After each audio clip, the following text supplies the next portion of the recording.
Wellman TV. Alexander. Kabanata 511. Tama na yan. Hindi tayo magdudulot ng gulo sa ganoong formal na kaganapan. Kapag na-offend natin si Elder Wilkins, mapapatalsik tayo, kaya sa tingin ko, itigil muna, sabi ng isang lalaki mula sa kalapit na mesa. Natakot ang iba pang nakikipagtawanan kay Alexander at agad na bumalik sa kanilang mga upuan habang hinihintay si Mr. Tomas na dumating.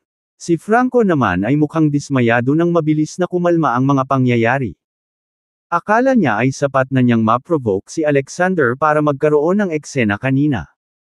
Kung gagawin iyon ni Alexander, makukuha niya ang atensyon ng kanilang napakalakas na tao mula sa mga upuan sa harapan. Kapag nangyari iyon, maaari niyang akusahan si Alexander na ginagaya ang misteryosong Mr. Tomas at Elder Wilkins na hindi hahayaang mag-slide ito. Matutupad nito ang kanyang layunin na payagan si Alexander na makapasok. Sa kasamaang palad para sa kanya, si Alexander ay sobrang kalmado sa buong provocation, kaya nag-iwan ito sa kanya ng napakakaunting mga pagpipilian. Maswerte siyang pinaalalahanan na kumalma kanina. Iyon ay dahil maaaring sipin siya ni Elder Wilkins kasama si Alexander kung magagalit siya. Alam niya na kahit ang kanyang ama ay hindi mapakali si Elder Wilkins kung siya ay magagalit. Samantala sa tatlong VIP table, mukhang napakaraming tao ang naiinip noon. Bakit wala pa si Mr. Tomas? It's long past 12 PM ngayon at nandito na ang lahat.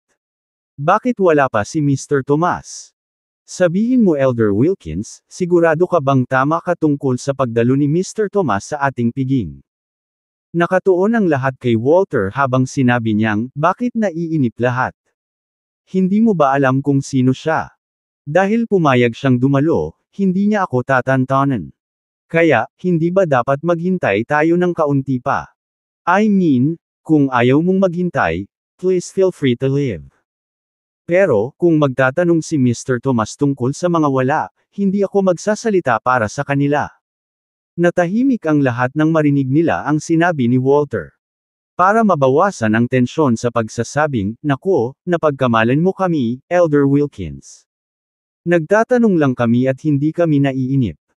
Ibig kong sabihin, mas handa kaming maghintay para sa isang taong kasing halaga ni Mr. Tomas sa isang buong araw. Truth is, nag-aalala lang kami na baka mahuli si Mr. Tomas sa trabaho at kanina mo lang siya tinawag. Sa palagay mo ba ay maaaring imbitahan siya sa ibang lugar dahil tinanggihan niya ang iyong alok na sumakay dito?" Napansin nilang nagbago ang ekspresyon ni Walter nang sabihin nila iyon, kaya nagpatuloy sila. Sabi ni Elder Wilkins, "Bakit hindi mo ibigay si Mr. Tomas ng isa pang tawag, lang? Siguraduhin." Tila, si Walter ay nagsimulang makaramdam ng kaba pagkatapos marinig sa kanilang sinabi. Alam niya na maraming tao ang gustong makipag-butter up sa isang taong kasing halaga ni Alexander, kaya't sumagot siya, "Sige, tatawagan ko ulit si Mr. Tomas." Kinuha niya ang phone niya at tinawagan si Alexander pagkasabi niya noon. Kabanata 512. Kaya, excited na pinagmamasdan ng lahat ang lahat ng ginawa ni Walter. Labis silang kinabahan, lalo na ang mga hindi nakasaksi sa kadakilaan ni Alexander. Lahat sila ay curious na makita kung ano ang hitsura ni Alexander dahil nagawa niyang patayin sina Parker at Barry habang sinus-indik din ang pamilya Jenkins kaya pinahintulutan nilang mangyari ang mga pagpatay. Na-curious sila kung talagang 7 talampakan ang taas niya at nababalot ng mga kalamnan. Biglang umalangaw-ngaw ang isang malakas na ringtone sa buong bulwagan. Napakalakas ng kanta na nakakuha ng atensyon ng lahat. Kaninong telepono ang nagri-ring? Gosh, nakakatakot din ang kanta. Kaya napalingon ang lahat kay Alexander dahil pinanggalingan siya ng tunog. Tila, si Alexander lang ang nagtakda ng ringtone na iyon para mapasaya si Micah. Hindi niya inaasahan na makakakuha siya ng ganoong atensyon dahil dito. Gayunpaman, hindi lamang ang ringtone ang nakatawag ng pansin sa kanya. Sa katunayan, ito na ang timing mula noong tumunog ito sa sandaling ginawa ni Walter ang tawag na iyon. Matapos matigilan ng ilang sandali, parehong natuwa sina Franco at Gladys sa nangyari. Tila pinag-iisipan nila kung paano nila ma-provoke si Alexander at makuha ang atensyon ni Walter. Natuwa sila dahil hindi pinatahimik ni Alexander ang kanyang telepono nang lahat ay tutok na tutok sa tawag sa telepono ni Walter. Ang sitwasyon ay parang pag-abala sa pagsasalita ng isang boss sa isang mahalagang pulong. Ang susunod na lang ay ang galit ng amo. Ngunit iyon ay isang tumpak na paglalarawan ng sitwasyon. Iyon ay dahil mas magiging seryoso ang mga bagay kapag nagalit si Walter. So, with that thought, sinigawan ni Franco si Alexander. How dare you, Alexander? Hindi mo ba napansin na tinatawag ni Elder Wilkins ang misteryosong Mr. Tomas na iyon? How dare you not silent your phone? Hindi mo ba iginagalang si Elder Wilkins? O sinasabi mo ba na kahit papaano ay nakumbinsi mo ang iyong sarili na ikaw ang misteryosong Mr. Tomas? Ang yabang mong tanga. Wala kang karapatang pumunta dito. Sakupin mo siya. Si Gladys naman ay nakilala kay Alexander at Yulia na may pagtataka. Interesado siyang makita ang kapalaran ni Alexander. Alam ng lahat na ang kahihinatnan ni Alexander ay malubha. Ang security guard kanina ay agad na pumasok sa bulwagan nang mag-utos si Franco. Napangiti siya nang makita si Alexander habang sinasabing, "Naku, hindi ka na madaling makatakas ngayon, brat." Kaya't, nag-roll up siya ng manggas at naghahanda na sa pag-atake kay Alexander. Biglang, isang malakas na boses ang narinig mula sa VIP table. "Tumigil ka." Agad na napalingon ang lahat sa boses na iyon. Sinalubong sila ni Franco. Ama. Gulat at galit na galit siya habang nakatitig kay Alexander. Malamang, nandoon siya noong pinatay ni Alexander si Parker. Hindi niya ito pinapansin nang sumigaw si Franco, ngunit nang lumingon si Alexander, sa wakas ay natanong niyang mabuti ang mukha nito. Hindi siya makapaniwala na na-offend ng anak niya si Alexander noon. Nobela. Kabanata 513. Dahil matapang si Alexander na patayin si Parker, kung gugustuhin niya, wala sa kanila ang makakatakas sa kanyang galit kung magpasya siyang patayin silang lahat. Nang tuluyang makabalik ang kanyang katinuan, nagalit siya nang malaman na ang kanyang sariling anak ang tumawag sa security guard para sakupin si Alexander. Sumigaw siya at sumugod sa kanila, "Tumigil nga kayo. Stop it right now." Natigilan ang security guard nang mapansin niyang sumusugod si Samuel sa kanila. Wala siyang ideya kung dapat ba siyang kumilos o huminto. "Anong ginagawa mo, ama?" Tanong ni Franco at napaisip sa sarili, "Isn't Alexander nothing more than a penniless war veteran? I mean, walang gagawa kung pilayin ko siya, diba?" Nakatayo na si Samuel sa harapan niya habang naguguluhan pa rin siya. Bago pa siya makapag-react, binigyan siya ni Samuel ng isang napakalakas na sampal sa harap ng lahat. Hindi nagtagal ay may lumabas na palm print sa kanyang pisngi nang tumunog ang kanyang tenga. Alam niyang galit na galit ang kanyang ama kapag sinampal ito. Kaya naman, pakiusap niya habang hinahaplos ang pisngi niya. "Dad," gayunpaman, bago pa siya makapagsalita, sumingit si Samuel, "Walang kwentang basura." Lumuhad at humingi ng awa ngayon din. Sinipa niya agad ang bewang ni Franco pagkasabi nito. Ang impact ay naging sanhi ng pagbagsak ni Franco sa lupa. Hindi pinansin ni Samuel ang kanyang anak at agad na lumapit kay Alexander bago yumuko sa kanya at sinabing, My apologies, Mr. Tomas. My son. He's a fool. Nasusumpungan mo ba sa iyong puso na patawarin ang kabastusan ng aking anak? Mr. Tomas. Tuluyan nang natulala si Franco nang muli siyang nakasalampak sa lupa. Maging si Gladys ay nabigla sa narinig. Sa sobrang takot ng security guard ay nagsimulang manginig. Walang sinuman sa kanila ang makapaniwala na tinawag ni Samuel si Alexander, Mr. Tomas. Ano? Siya si Mr. Tomas. Maling lalaki kaya siya? Imposible. Noon pa man ay matalino si Samuel, kaya imposibleng nagkamali siya ngayon, di ba? Tingnan mo na lang kung gaano siya katikot. Basang-basa ang buo niyang likod. Kung hindi si Mr. Tomas, sino pa ang makakatakot sa kanya ng ganito? Eksakto. Kahit galit na galit si Elder Wilkins, hinding-hindi niya sasampalin ng ganito ang kanyang anak. Siguradong kinikilabutan siya kay Alexander. Good gosh. Napapahamak si Franco. Hindi ako makapaniwala na na-offend niya ang isang taong matapang para patayin si Parker. Nagsimulang magtsismisan ang lahat. Sa wakas ay nanimbalik na ang katinoan ni Franco habang nangangatwiran, "Tay, maling tao ka siguro."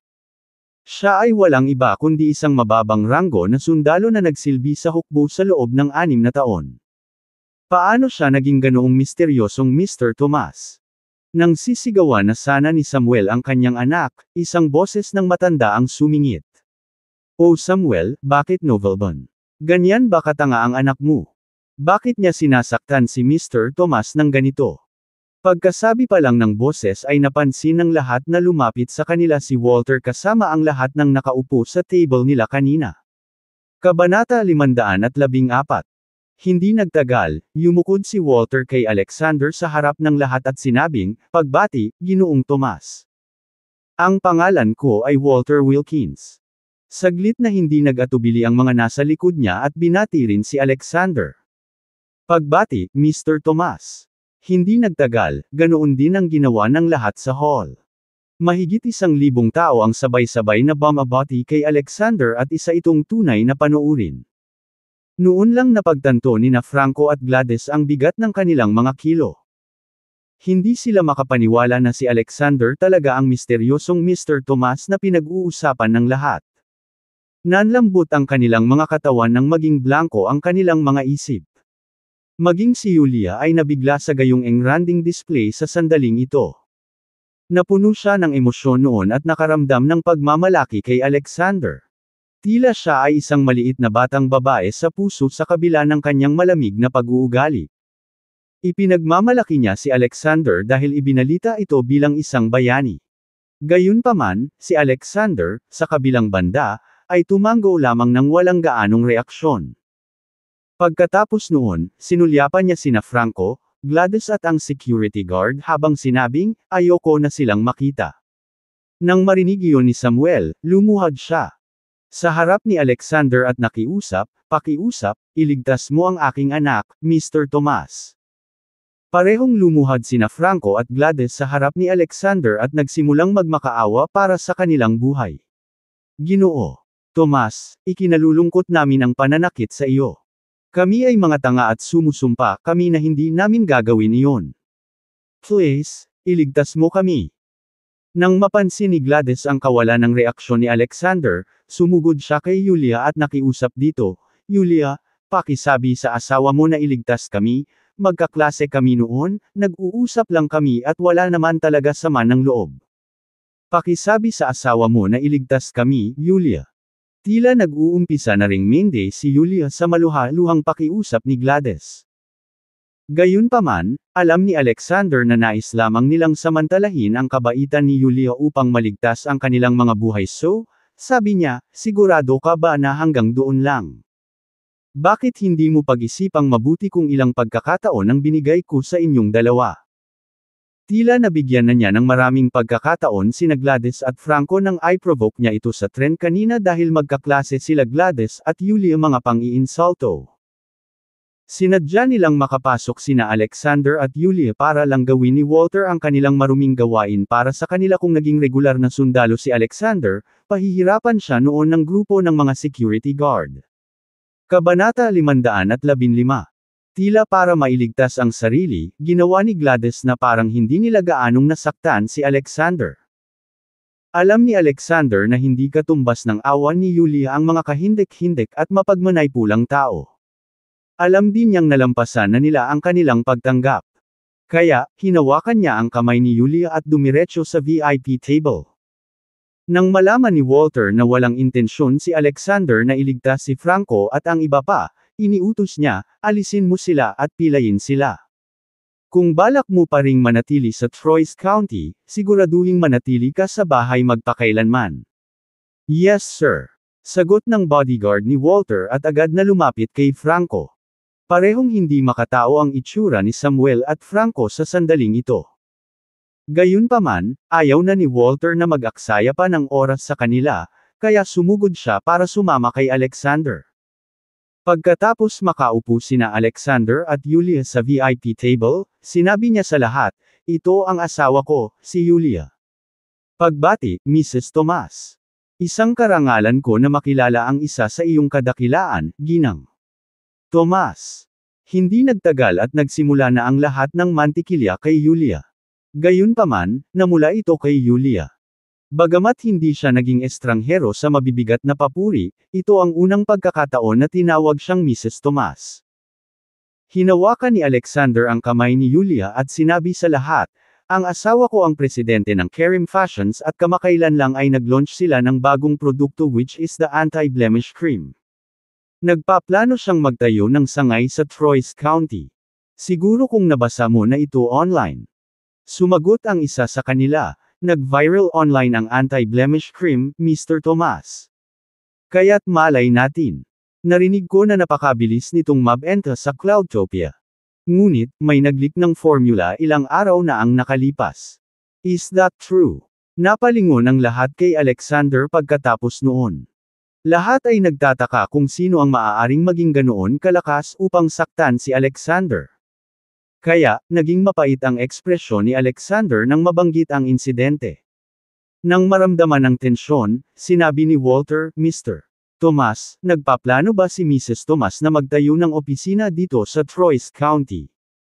Kung ganoon, mayroon akong 9 na palapag na espasyo ng opisina na hindi inookupahan. Mangyaring huwag mag-atubiling gamitin ito. Hindi kasi singilan ng anumang upa para dito. Pagkasabi niya noon ay agad na nagsipa ang iba pang mga tao, nako, maaari mong ipaubaya sa amin ang marketing. Ipaubaya mo sa akin ang mga bodega. Mrs. Tomas, mahusay kami sa pagharap sa logistic, kaya makatitiyak kang ipaubaya mo iyon sa akin. Kabanata 516. Natulala si Yulia sa reception. Hindi niya inaasahan na maraming tao ang lalaban para tulungan siya sa pagtatayo ng opisina doon. Napakaraming tao ang handang makibahagi sa pasanin ng kanyang trabaho. Kung ganito ang magiging takbo ng mga bagay sa hinaharap, ang kailangan lang niyang gawin ay kumuha ng ilang empleyado para harapin ang kanyang trabaho sa pangangasiwa. Hindi nagtagal, nagsimula ang piging ng maraming tao ang nag-toast kay Alexander. Dahil handa silang tulungan si Yulia, nagpasya si Alexander na makipag-inuman sa kanila. Ang buong piging ay tumagal ng 3 buong oras sa kabila ng maliit na insidente mula kanina. Si Walter at ang iba ay nakahinga ng maluwag nang malaman na nasiyahan si Alexander sa buong kaayusan. Alam nilang natutuwa siya dahil hiniling ni Alexander ang tulong nila. Nangangahulugan ito na handang iligtas ni Alexander ang kanilang mga buhay. Gabi na nang bumalik sina Alexander at Yulia sa kanilang hotel. Nagpahinga sila sa kama pagkatapos nilang maligo. Gayunpaman, hindi na napigilan ni Yulia ang sarili habang nagtanong, sabihin mo sa akin, Alexander, sino ka ba talaga para makakuha ng labis na paggalang mula sa napakaraming tao? Tila, nagpasya siyang huwag ng yuzaze ng mga bagay ni Alexander noon, ngunit pagkatapos masaksihan ang nangyari kaninang araw na iyon, hindi na niya napigilan ang sarili at gustong marinig mula kay Alexander. Sasabihin ko sa iyo kung sino ako kung maaari mong ibigay. Halik ako. Tumawa si Alexander. Nang marinig ito ay namula si Yulia habang marahan siyang hinihimas bago siya hinalikan ng mabilis sa labi. Sabi niya, "Ag, bastos ka, pwede mo bang sabihin sa akin ngayon?" Yulia rushed. Alexander licked his lips and replied, "You know, Diane would sometimes address me with a special title. Narinig mo ba ang pagtawag niya sa akin ng ganoon?" Nag-isip si Yulia at nagtanong, "Ang Dragon Commander, I found it odd when she called you that back then. I mean, we're not living in a fantasy, so why would she call you that?" Nilagay ni Alexander ang kamay niya sa dibdib niya at nagpaliwanag, "Alam mo, tatawagan ako ng mga general na Dragon Commander sa Northern Borders ay dahil ako ang pinuno ng Dragon Army. Honey, ang iyong asawa ay nagkataon na Diyos ng digmaan sa buong bansa. I can shake up the entire world with a single command." Gayunpaman, napansin ni Alexander na hindi nabigla si Yulia sa kanyang narinig. Sa halip, inilibot niya ang kanyang mga mata sa kanya at sinabing, "Sus, marunong ka talagang magyabang. I mean, okay lang kung ayaw mong sabihin sa akin bakit kailangan mong magsinungaling tungkol sa pagiging isang Dragon Commander o ang Diyos ng digmaan." Bata. Speechless nung sinabi niya yun. Kaya, sumagot siya, "Hindi ako nagsisinungaling sa iyo, honey." Nakakalungkot para sa kanya, wala nang maniniwala dyan. Damat. Nagpa siya si Yulia na huwag nang mag-usisa pa, kaya nagtanong siya, kung ganoon, kailangan kong sagutin mo ako ng tapat kung bakit ako ang pipiliin mo noon. Ang tanong na iyon ang pinakamahalagang tanong sa kanya. Nobela. Kabanata 517. Kumbaga, akala noon ni Yulia, pinili lang siya ni Alexander dahil tinanggihan siya ni Ivan nang mag-propose siya noon. Gayunpaman, pagkatapos sabihin sa kanya ni Alexander na payag siyang maging ama ni Maika at pagkatapos ng sunod-sunod na mga bagay, nagbago ang isip niya. Alam niyang seryoso si Alexander na pakasalan siya noon. Iniisip niya kung may higit pa sa kwento. Kung sinabi sa kanya ni Alexander na crush niya ito noon, wala siyang ideya kung kailan pa niya nakilala si Alexander noon. At saka, ibinigay ni Alexander ang lahat kay Ivan sa loob ng 5 buong taon. Lumalabas na noong gabing bumalik si Alexander sa Cloudtopia 5 taon na ang nakakaraan para sa isang lihim na misyon, binago niya ang kanyang mukha gamit ang ilang high-tech na camouflage para panatilihing nakatago ang kanyang pagkakakilanlan. Kaya, hinding-hindi malalaman ni Yulia na siya ang lalaking may pananagutan sa pagbuntis sa kanya noong gabing iyon. Nagulat si Alexander nang itanong niya iyon. Ang totoo ay gusto niyang humanap ng pagkakataong makausap si Yulia tungkol sa nangyari noong gabing iyon. Dahil tinanong niya siya noon, marahil ito na ang perpektong pagkakataon para gawin niya iyon. Kaya, huminga siya ng malalim at nagpas siyang maglinis. Hindi niya kayang itago sa kanya ang katotohanan magpakailanman. Mas mabibigat lang sa kanya ang katotohanan habang tumatagal. Naniniwala siya na sila ay naging malapit upang makuha ang kanyang kapatawaran. Marahil ay masisira siya at magalit sa kanya, ngunit wala siyang puso na gantihan siya nito ng kanyang buhay. Tsaka may Maika pa rin sila. Yulia, nauutol na sabi ni Alexander, ngunit naputol ang kanyang mga salita sa pamamagitan ng isang tawag sa telepono. It turned out that Valerie was calling him. This snapped Alexander back to his senses and he knew that Maika must have missed them already. Kitang-kita ang mukha ni Maika nang tanggapin niya ang tawag. Nakasuot si Maika ng isang set ng dilaw na pajama habang nakahiga sa kama ni Valerie. Sabi niya, Daddy, gusto kong matulog kasama kayo ni Mommy. Ito ang unang pagkakataon na parehong wala sa tabi niya sina Yulia at Alexander. Kahit ay spoil ni Valerie ang bulok niya, namiss niya pa rin sila. Natunaw ang puso ni Alexander nang mapansin niya kung gaano kalungkot ang hitsura ni Maika. Kaya't sumagot siya sa malumanay na boses, I miss you too, honey. Bakit hindi ka matulog kay Valerie ngayong gabi at uuwi kami para makipaglaro sa iyo bukas, okay? Alam mo, sinabi pa sa akin ng nanay mo na gusto kanyang bilhan ng mga bagong laruan at damit bukas. At pagkain, Daddy. I want to eat all kinds of good food. Sagot ni Maika. Of course. At lahat ng uri ng masasarap na pagkain. Sagot ni Alexander. Noon lang natahimik si Maika. Gayunpaman, sinabi niya, Tatay. Nakahiga na ako, kaya mo bang sabihin sa akin ang isang kahanga-hangang kwento sa oras ng pagtulog? Napatingin si Alexander kay Yulia at sinabing, bakit wala kang Valerie na ikwento sa iyo bago matulog? Magkwento siya sa iyo na kahit ako ay hindi alam, okay. Nobela. Kabanata 518. Tila napagdesisyonan ni Alexander na lumapit kay Yulia ng gabing iyon dahil sa wakas ay nagkaroon siya ng lakas ng loob na gawin iyon. Besides, they were going to spend that night alone and probably it would take no effort to cheer up anyway. Gayunpaman, si Maika ay nasa bingit ng luha matapos marinig ang sinabi nito. Nakiusap siya, Daddy, gusto kong makarinig ng kwento mula sa iyo. Makakatulog lang ako nang marinig ko ang boses mo, Daddy. Ni hindi mo nga ako kayang yakapin ngayong gabi, ayaw mo bang magkwento sa akin? Oh! Hindi napigilan ni Alexander ang sarili na tanggihan niya matapos marinig ang sinabi nito. Kaya, tumanggo siya at sinabing, sige na. I'll tell you an awesome story then. Kaya, nagpalipas siya ng mahabang panahon para tuluyang patulugin si Maika. Pagkatapos magpaalam kay Valerie ay ibinaba na niya ang tawag. Gayunpaman, sa paglingon niya ay napansin niyang tulog na si Yulia. Marahil ay dahil sa alak na nainom niya kanina noong araw na iyon kaya inaantok siya. Kaya naman, walang magawang buntong hininga ang pinakawala ni Alexander habang nakatitig sa mukha nito. Mukhang wala na siyang choice kundi humanap ng isa pang pagkakataon para maglinis noon. Kinabukasan. Dahil nangako sila kay Micah na uuwi silang sumapit ng gabi, hindi na sila tumuloy para mamili sa Troyes County.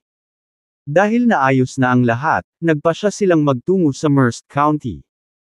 Ayaw makita ni Alexander ang nakapanlulumong tingin ni Micah. Pagkatapos ng 2 oras na biyahe sa tren, sa wakas ay nakarating sila sa istasyon ng tren ng Merced County. Gayunpaman, nang makarating sila sa labasan, sinalubong sila ng isang alon ng mga bodyguard. Nagsisigawan sila habang inaakay ang mga pasahero na tumabi. Gumawa ng paraan. Gumawa ng paraan. Matapos nilang mapatabi ang lahat, agad silang tumayo sa 2 linya habang naghihintay sa labasan. Tila naghahanda na silang batiin ang isang makapangyarihang tao. Nakakainis ang eksenang ito kay Alexander.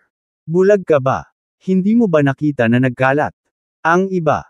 Kung nasaktan mo ang bisita ng aming boss, hindi mo na mauunawaan ang kahihinatnan na mangyayari sa iyo.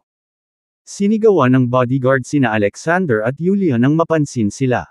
Gayunpaman, sinaman sila ng tingin ni Alexander at nagtanong. Ito ay isang pampublikong daanan, bakit hindi tayo makalakad dito? Kung magalang sila kay Alexander, naiintindihan niya na ginagawa nila ang kanilang mga trabaho at hahayaan silang mag-slide. Gayunpaman, matapang ang mga bodyguard na iyon para banta siya. Kaya naman, binalik niya ang tingin sa kanila. Sigurado ka bang gusto mong gawin ito? Ngumisi si Alexander habang hinawakan ang kamay ni Yulia at nagpumilit na maglakad sa gitnang daanan. How dare you? Mas marami kami sa iyo, kaya kung bakit ka? Sa tingin mo hindi kami tugma sa iyo.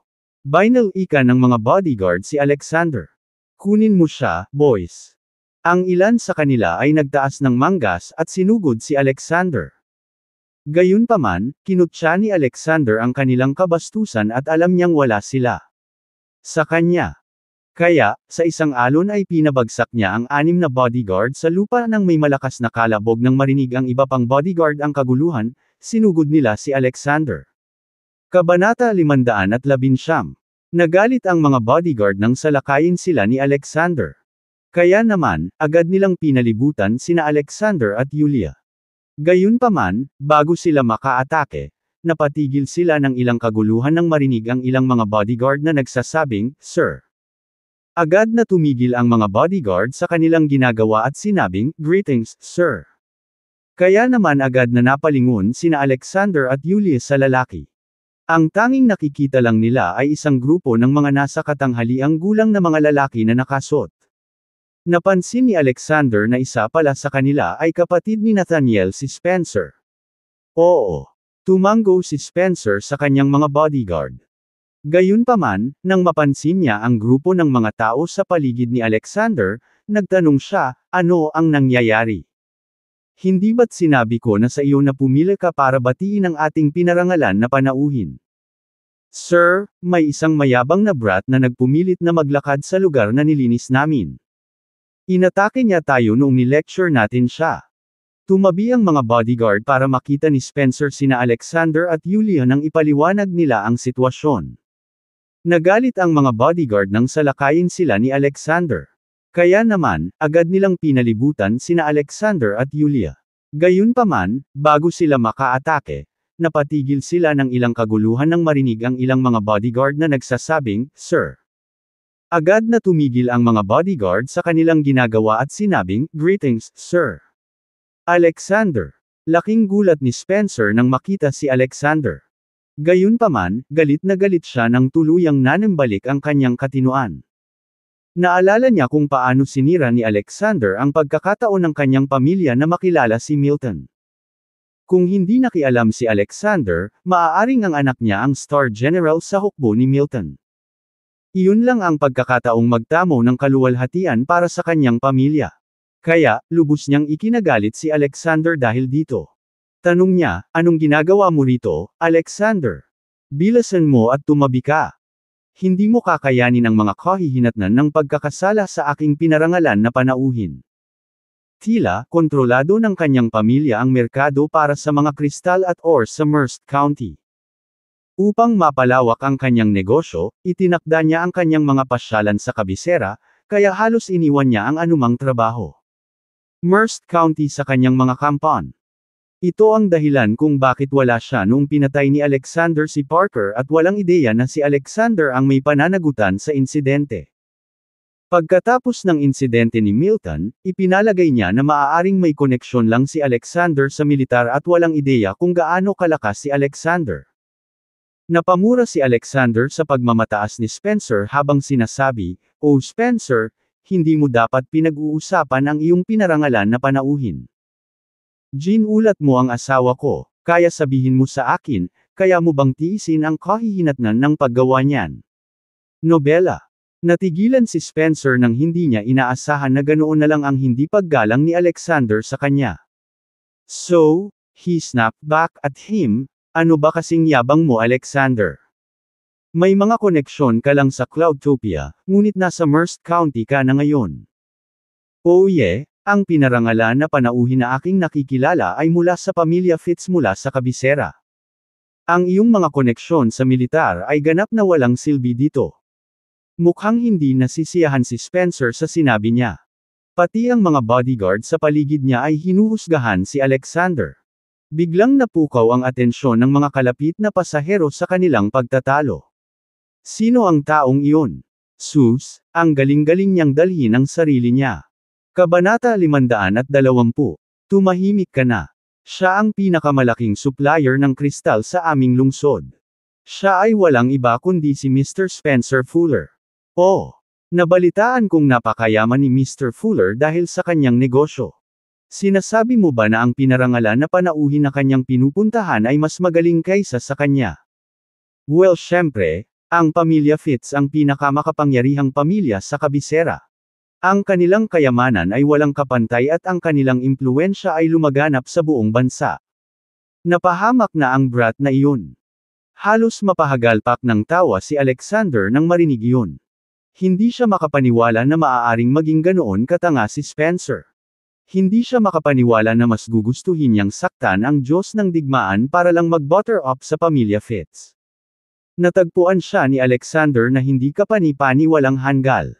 Maaaring sirain ni Alexander ang anumang malalaking pamilya sa isang salita. Kaya naman, hindi napigilan ni Alexander na umiling. Gayunpaman, naputol ang kanyang pag-iisip nang sinabi ng mga bodyguard, "Sir, narito ang pinarangalan na panauhin."